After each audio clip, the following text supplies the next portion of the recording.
क्या इतनी गर्मी में तीसरी मंजिल पर रेत लेके जाना आसान है? सीढ़ियाँ चढ़कर और इतनी गर्मी में कि अंदर ये प्लाजा है जहां हवा भी नहीं लगती। क्या ये काम आसान है?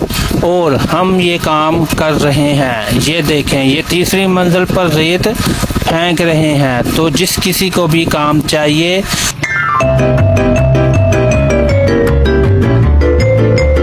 तो हम ये प्लाजा तैयार कर रहे हैं।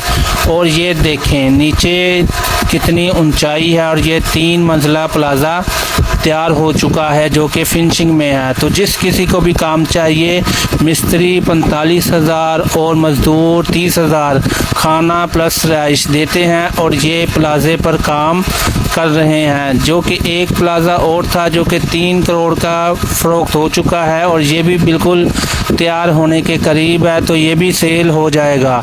तो जिस किसी को भी काम चाहिए तो उससे रिहाइश, खाना और माहाना तनख्वाह दी जाएगी।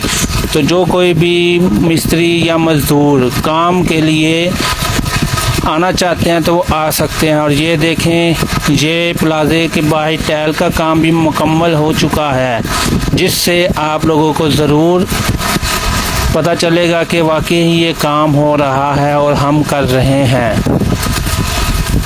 तो वीडियो को लाइक शेयर ज़रूर करें और हमारी सपोर्ट ज़रूर करें और इन मज़दूरों को एक लाइक ज़रूर दें।